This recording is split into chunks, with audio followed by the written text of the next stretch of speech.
뜨거운 여름, 시원한 바람과 같은 하나님 말씀으로 행복한 시간 되십시오. 안녕하세요 성도 여러분, 6월 12일 수요일 말씀 묵상 시작하겠습니다. 오늘 묵상할 말씀은 베드로후서 1장 19절부터 21절까지의 말씀입니다.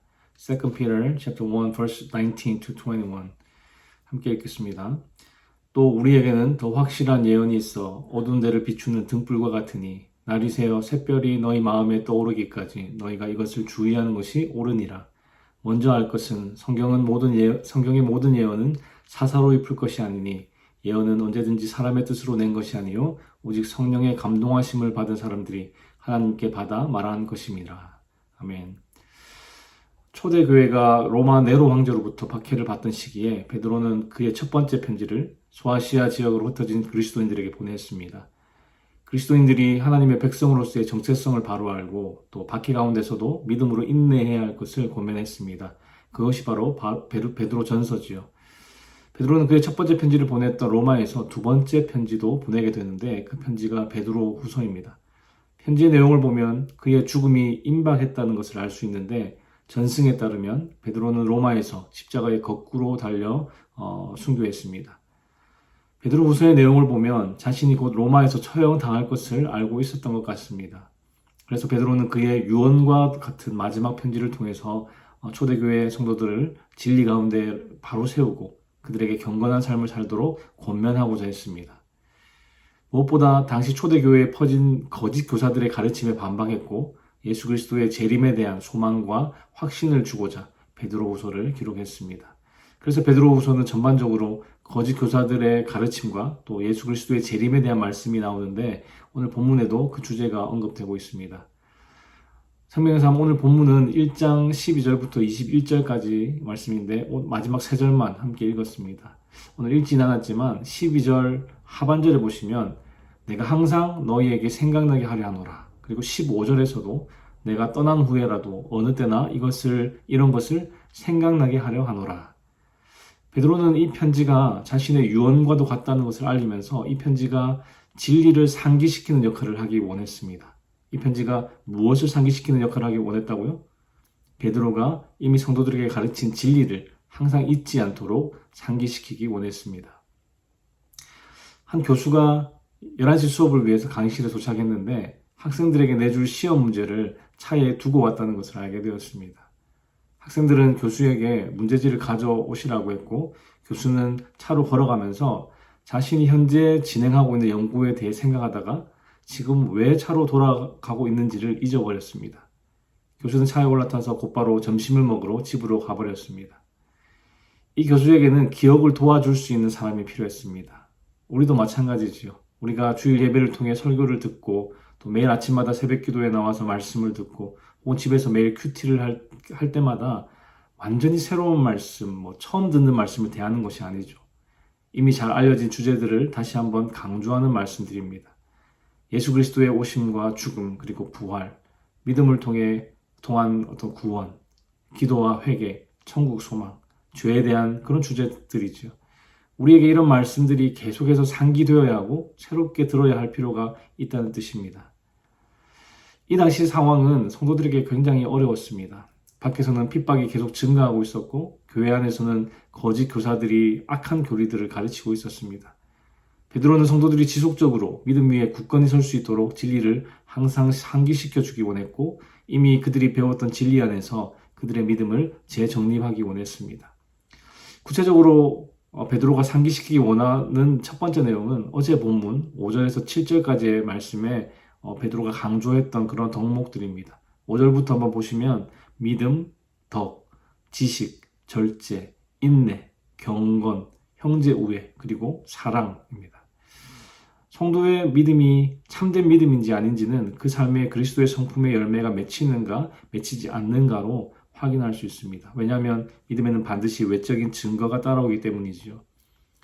베드로는 이런 그리스도의 성품에 참여하는 사람들이 그리스도의 영원한 나라에 합당한 사람들이라는 것을 성도들에게 항상 상기시키기 원했습니다. 베드로가 그의 두 번째 편지, 즉 베드로 후서를 통해 성도들에게 상기시키고자 하는 두 번째 내용은 예수 그리스도의 재림에 관한 내용입니다. 정확히는 예수 그리스도의 재림에 대한 거짓 교사들의 가르침을 비판하고 재림에 대한 소망과 확신을 주려는 것이지요. 16절 말씀을 함께 읽어보겠습니다. 16절입니다.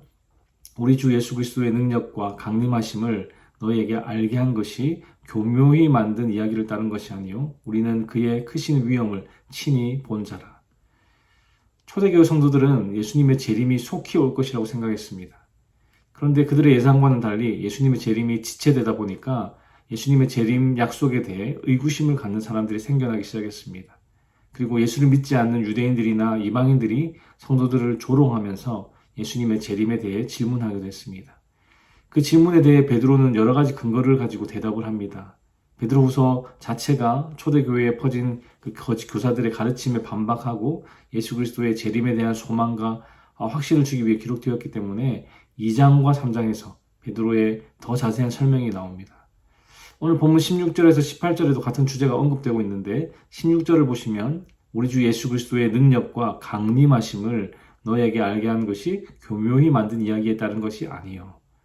베드로가 사용한 이 이야기라는 단어는 헬라어로 mythos인데요. 영어로 myth의 어원입니다. 여러분, 신화라는 것은 사람들이 인생을 설명하기 위해서 만들어낸 어떤 우화, 그리고 허구, 영적 진리에 대한 비유이고 그것들을 감동적인 이야기로 그려내서 사람들에게 재미를 주는 것이 신화입니다. 오늘날에는 영화나 소설을 현대판 신화라고 할 수 있겠죠. 최근에 한국 영화배우가 스타워즈의 주인공급으로 출연해서 화제가 되었는데 많은 사람들이 스타워즈를 통해서 즐거워하고 또 감동을 받고 또 흥분합니다. 그런데 정신이 제대로 박힌 사람이라면 아무도 그 영화의 등장인물들이 멀고 먼 은하계 어디엔가 실제로 존재할 것이라고 믿지 않을 겁니다. 영화로도 만들어진 반지의 제왕이나 나니아 연대기 같은 이 소설들은 의도적으로 기독교 진리에 대한 어떤 비유를 담고 있지만 실제로 반지의 제왕에 나오는 엘프나 오르크족이 있다거나 또 나니아 연대기에 나오는 그런 옷장 안에 다른 세계가 존재한다고 믿는 사람은 없습니다. 이런 이야기들은 신화적인 호구라는 것을 금방 알 수 있죠. 베드로는 예수님의 재림, 그분의 죽음과 부활에 대한 기본적인 어떤 기독교의 주장은 신화가 아니라는 점을 명백히 했습니다. 베드로가 그런 주장을 분명하게 할 수 있었던 것은 그가 직접 목격했기 때문입니다. 16절 하반절에 우리는 그의 크신 위엄을 친히 본 자라. 당시 거짓 교사들은 베드로를 비롯한 사도들이 말한 예수님의 성육신, 부활, 또 도래할 하나님의 나라 같은 이야기들이 모두 꾸며낸 이야기라고 주장했습니다. 예수님의 재림과 복음, 또 사도들의 가르침을 훼손하려고 했던 것이죠. 그러나 그리스도에 대한 베드로의 가르침은 그가 실제로 경험한 것에서 나왔습니다.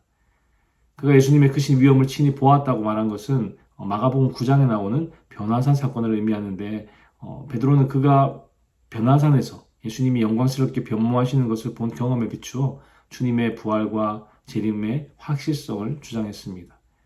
베드로, 야고보, 요한이 그 변화산에서 본 것은 예수님이 이 땅에 오시기 전에 갖고 계셨던 영광스러운 모습이었고 그분의 왕국을 세우기 위해서 영광 중에 다시 오실 그때 갖게 되실 그 모습이 광채와 함께 드러났던 것을 보았습니다. 변화산에서의 그 그리스도의 변형 사건은 그리스도의 재림을 미리 알려준 사건이었습니다. 베드로는 그 야고보 요한과 함께 그리스도께서 영광으로 오시는 것을 미리 경험했던 것이죠. 그런데 베드로는 그의 체험보다 더 확실한 예언이 있다고 말합니다. 19절 말씀 함께 읽어보겠습니다. 또 우리에게는 더 확실한 예언이 있어 어두운 데를 비추는 등불과 같으니 날이 새어 샛별이 너희 마음에 떠오르기까지 너희가 이것을 주의하는 것이 옳으니라. 여기서 말하는 예언은 구약 성경의 예언서만이 아니라 성경 전체를 의미합니다. 베드로는 어두운 데를 비추는 그 등불에 우리가 주의를 기울이듯이 성경에 주의를 기울여야 한다고 강력하게 권면하고 있습니다. 시편 119편 105절에 주의 말씀은 내 발의 등이요 내 길의 빛이니이다 라는 말씀이 있죠. 이 말씀의 빛은 어두운 곳, 곧 죄 가운데 있는 세상이나 무지 가운데 있는 마음, 특별히 여기서는 거짓 교사들의 이단적인 가르침들인 그 어두운 곳을 밝게 합니다. 베드로는 날이 새어서 샛별이 성도들의 마음에 떠오르기까지, 즉 그리스도께서 재림하시기까지 말씀의 빛에 주의를 기울이는 것이 옳다고 말합니다. 이 말씀은 성령의 감동하심을 받은 사람들이 하나님께 받아 말한 것을 기록한 하나님의 말씀이기 때문에 시대를 초월하는 변함없는 진리의 말씀입니다. 베드로는 성도들에게 항상 진리를 상기시켜서 그들이 지속적으로 믿음 위에 굳건히 설 수 있도록, 또 진리 안에서 그들의 믿음을 재정립할 수 있도록 돕기 위해서 이 편지를 기록했습니다. 그런데 이 모든 것에 있어서 성경의 권위를 인정하는 것이, 또 이해하는 것이 필수입니다. 왜냐하면 교회를 올바른 가르침으로 이끄는 것은 어떤 특별한 영적 체험이 아니라 변치 않는 진리의 말씀인 성경이기 때문입니다. 초대교회 성도들의 믿음이, 그리고 우리의 믿음이 하나님의 말씀을 중심으로 섰을 때에만 거짓 교리를 분별하고 이단들의 거짓 주장들을 물리칠 수 있는 것이지요. 사도 바울 역시 성경의 중요성을 강조했는데요. 이렇게 표현했습니다. 모든 성경은 하나님의 감동으로 된 것으로 교훈과 책망과 바르게 함과 의로 교육하기에 유익하니 이는 하나님의 사람으로 온전하게 하며 모든 선한 일을 행할 능력을 갖추게 하려 함이니라. 사랑하는 성도 여러분, 교회 안에는 특별한 영적 체험을 추구하면서 여기저기 찾아다니는 성도들도 있습니다. 그러나 성경 말씀을 깨닫는 것보다 더 확실한 영적 체험은 없습니다. 날마다 하나님의 말씀을 펼쳐서 살아계신 하나님의 음성을 들으시기 바랍니다. 주님 다시 오시는 그날까지 어둠을 밝혀주는 등불과 같은 그 말씀에 귀를 기울이며 살아가시는 저와 여러분들의 삶이 되기를 주님의 이름으로 축원합니다. 기도하겠습니다. 하나님 아버지, 오늘도 말씀으로 우리에게 교훈 주시니 감사합니다. 하나님, 베드로가 변화산에서 보았던 예수님의 영광스러운 모습은 주님께서 이 땅에 오시기 전 영광 가운데 계셨던 모습이었고, 또 심판주로 이 땅에 다시 오실 때 우리에게 보여주실 영광스러운 모습이었습니다. 베드로는 그 체험을 통해 주님의 재림을 확신했지만 주의 재림에 대한 더 확실한 예언은 바로 하나님의 말씀임을 강조했습니다. 하나님, 성경의 권위를 이해하고 인정하는 우리 모두가 되게 하여 주시옵소서. 그리고 무엇보다 우리의 믿음이 하나님의 감동으로 기록된 그 말씀 위에 굳건히 서게 하여 주셔서 거짓 교리와 이단들의 거짓 주장을 분별할 수 있도록 도와주시옵소서.